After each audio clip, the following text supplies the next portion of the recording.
we have the right arm, and we were doing wrist cuts. We were doing elbow cuts. We were doing shoulder cuts, right? Or long compass, with the understanding that it could be anything in between, right? And we could have footwork involved as well, which we haven't talked about, which is fine. So, what are we going to do next? Now, we're going to do the same thing, except instead of landing on the right fendente line, which goes from teeth to knees, let's have our right shoulder, right foot forward. That way our right foot's aligned with the right hand. So to explain this for a second, if we had our left foot forward, we'd be reaching across the body. Right foot forward, we're reaching out. We're extending out into what we call longa in the wrestling section. So this is our longest reach with the weapon in one hand. So instead of striking right fendente, we're going to strike left fendente. We're going to have right foot forward. We're going to start with hammer in the one hand, and we're going to do short wrist cuts to the left fendente. Now, how is this going to be different, right? Before we were going to the outside, we were covering to our shoulder side, right? What we call the outside of our body. Now, we're going to recover to the inside. So the hand's going to go up this way, and then the axe head's going to go, the hammer head's going to go back, and then come out. So we're doing the same body mechanic, only to the left side instead of to the right side. Now, I'm so used to fighting behind the weapon that this will often cause my face to be obscured when I'm doing these drills. So I'm going to try to make sure that I don't do that, just for the purpose of demonstration here. The exact same body mechanic, except going to the inside instead of the outside. So let's walk through that. We have the hammer coming forward, striking to the right instead of to the left of their head in the medieval context, and then recovering, and then bringing the false edge, the spike, back towards us. And then when it's pointing about straight down, then we start to turn the head over because we want to chamber for the next strike. We'll do two more, and then I'll step to the side so you can see that from the side.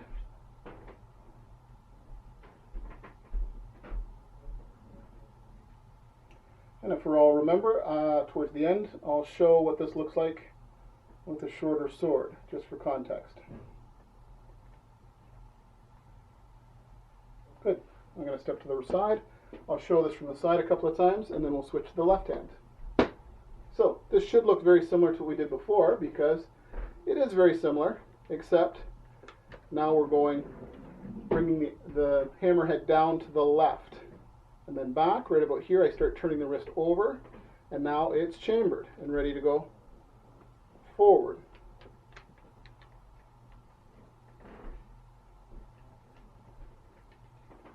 Now with the sword, you'll be very aware of the blade alignment. In this case, we're substituting the hammerhead and the hammer spike as our awareness of where the blade is. So the blade, if in this case, is coming back, turning over, and accelerating out with the hammerhead, which stands in for what we call the true edge with the sword. Good.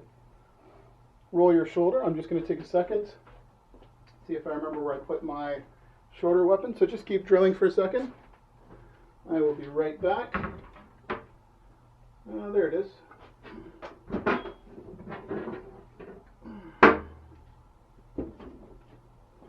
So, like I said, just to provide context, here's a machete. That's it was a $5 machete that I upgraded by putting a cross guard and a handle on to make just a small training tool. So what we've been doing, true edge, rotating the weapon back, accelerating out. So I think you can see here the false edge coming back and the true edge coming out. Now in this case, with the machete, which is a close cousin to a messer, we have sharp edge, blunt edge, right? So then it becomes even more clear when we're coming out with the cutting edge and then coming up and then recovering with the blunt edge, and then coming out. And it's this acceleration phase there that does the work, that does the damage. Striking to the picture instead of striking to the camera, which makes all the difference, right? So I should be striking to there, actually.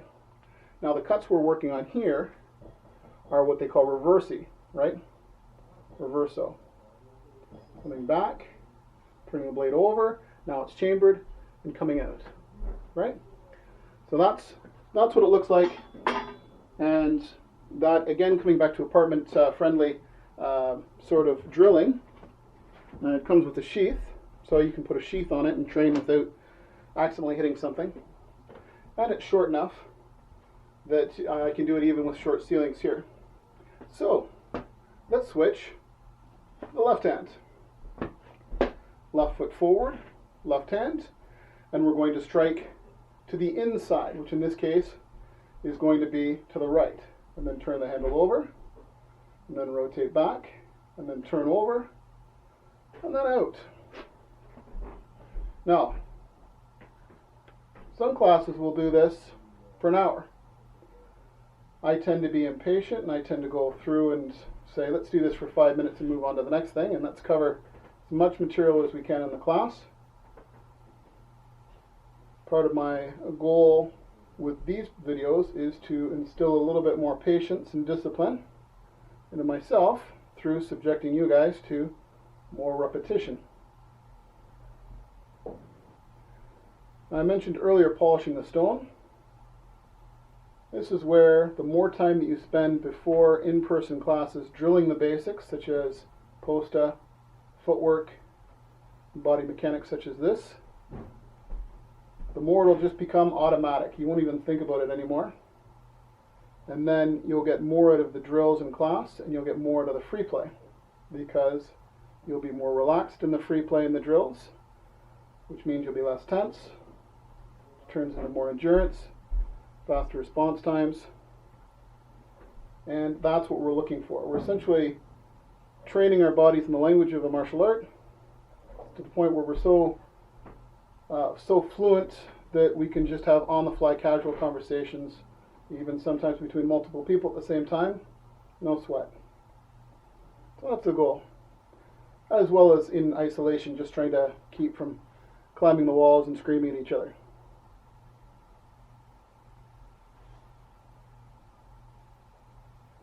So, we're going to switch back to the right foot and the right hand. Let's take a look at the same action except just as a wrist cut. So we're going to keep our wrist stationary without moving the elbow, and just rotate around the wrist. So here we have just the wrist rotating. Now it goes to, it's Bode's commenting that with a well-balanced weapon, so a well-balanced sword, the sword wants to do these actions. So once you get used to them, and you pick up a well-balanced sword, it seems to just flow in your hand. It just wants to make all these rotations, and you just basically get out of the way and let it do what it wants to do, which is the thing of beauty.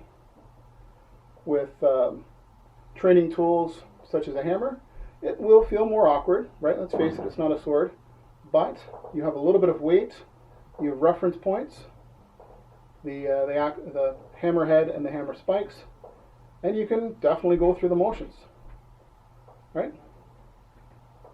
Now we're going to switch back to the left hand, and we're going to do the wrist cut in the left hand again to the inside.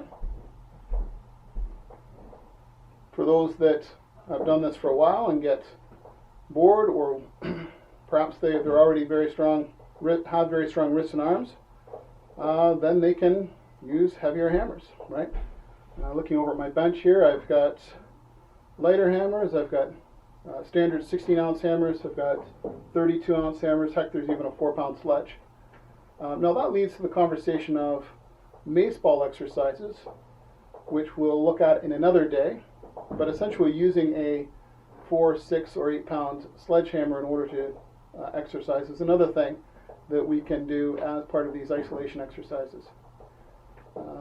I like to use it as a stand-in for a sword or for a pole axe, going through poster drills and body mechanic drills such as this. Let's switch back to the right hand and the right foot. So what have we done? We started out with kind of a loose wrist and shoulder cut to the inside, and then we were doing just the wrist cut to the inside. Now we're going to do wrist, shoulder, and arm. So we're going to take the back, we're going to come out for the impact, and we're going to recover, and we're going to take the, I'm going to step back a bit, we're going to take the arm down. So this is a gross motor movement, right? And then have the acceleration come out from beside our head. So that we have making a circle, around, and then strike. Now, as I was saying earlier, there are graduations. There are different levels of this. It's not a quantum exercise where it can be elbow, shoulder, or wrist. You could have a little bit of shoulder, but mostly elbow. You could have a little bit of elbow, but mostly wrist. You could have a lot of shoulder, or you could have something in between, right? So this is where, going through the motions, you can actually set yourself to one motion, let's say the full shoulder motion, and then on each one just shorten it a little bit until eventually you're just doing elbow motions. Your shoulders staying, and then eventually you're just doing a little bit of elbow, and then you're just doing wrist motions, right? Over to the left hand, left foot, same thing. We started with wrist, then we went to, actually we started with elbow and then we went to wrist. So that's a misnomer. We started with elbow, then went to wrist. Now we're going to go to full shoulder. All the way back, all the way forward, turn it over. So the main things we're looking at here is chambering, having the hammerhead forward, coming forward in this acceleration arc, turning over after the impact, retreating with the false edge back, and then turning over. And then turning back over, coming through, and accelerating out. Now, we've been doing all of this without any foot motion. Why do we use steps? We use steps to change distance, so to close with an opponent, to move away from an opponent, to change sides, to change lines. But we also use it in order to add momentum or add energy to the blow, right? So force equals 1/2 mv squared. So the velocity going forward is one of the main things. Now with a shorter weapon like this, we only have this much distance between the hand and the hammer, so that acceleration phase is shorter, right, for the actual rotation of the weapon. So in this case, it's more the combined speed and mass of the body plus the weapon, right? So this is where the big shoulder motion has a longer acceleration arc, right? And if you had a right foot, so left foot forward, and if you have a right foot step, right, you've got your weight behind it. You can get generally half your weight behind it if you time it right. So that's what we're looking at. So if anybody says a hammer isn't a dangerous weapon, they're wrong. I disagree with them, right? You can get all this weight behind you, and see how the weapon is between me and the screen? This is part of what keeps us safe. You'll hear us talk about true time. If I was fighting Daniel, he'd have to deal with that, and to get to me, he'd have to go through that. Or most likely he'd step to the side and attack my arm. That's what he'd probably do, right? So let's do that a couple of times. Left foot forward, and step away from the screen a bit if you've got space, and step. And then we're going to step back with the right foot as we turn this over and recover.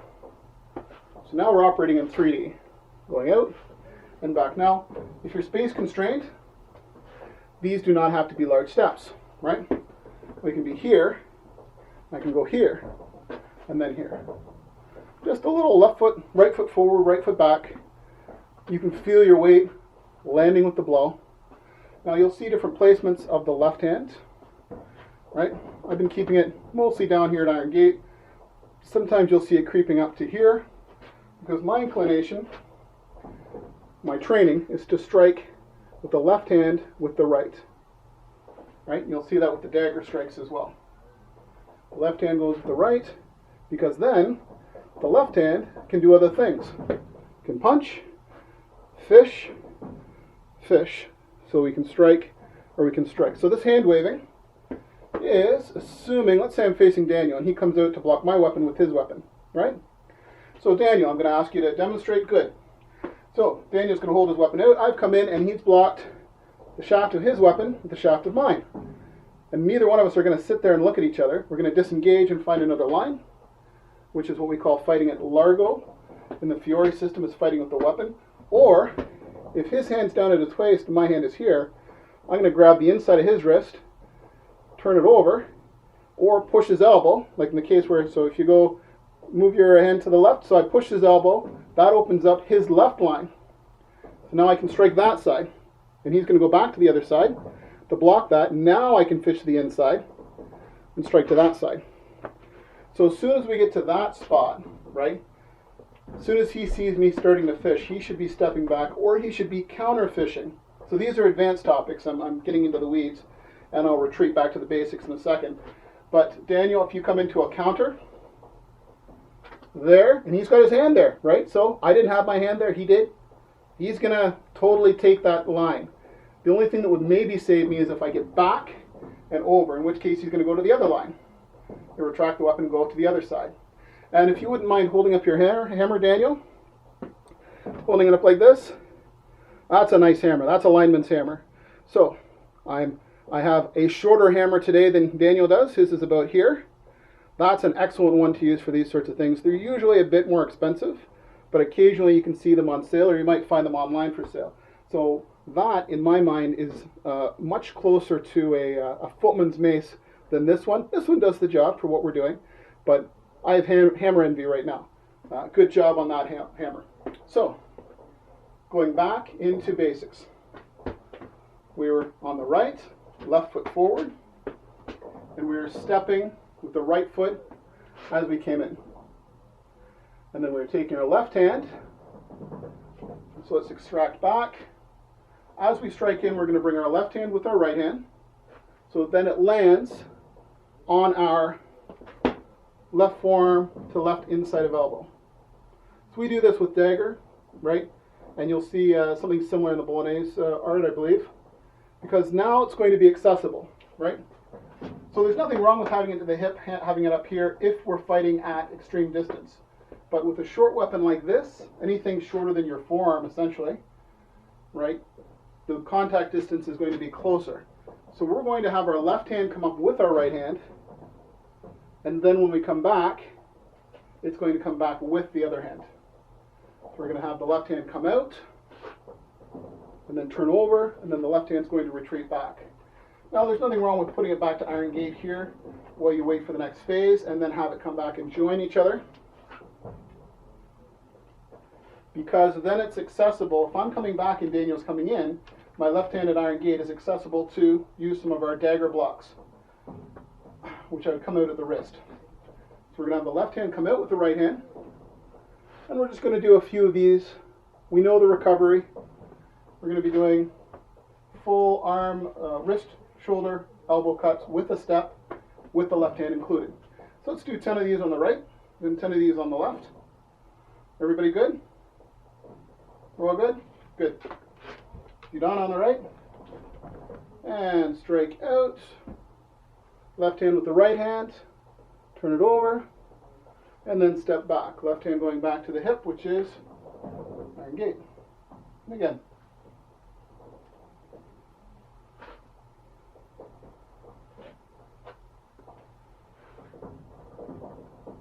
And 8 more.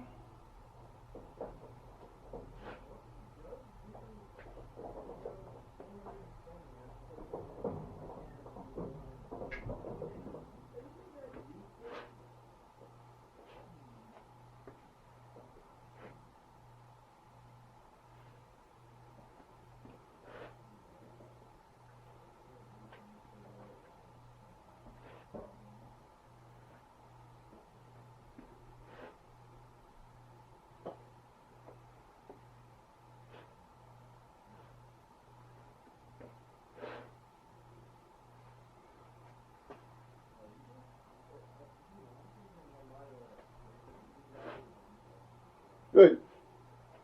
Now we're going to do the same thing on the left. Left hand, right foot forward. We're going to start from post Udana. Right hand at the hip, so an iron gate. Left hand comes forward as it goes past our head. So now we have the true edge engaged, and we're starting to put our weight on the front foot. And as soon as it goes past our head, we're going to start stepping. Our right hand's coming up to our left hand and striking. And then bringing the weapon up and then recover.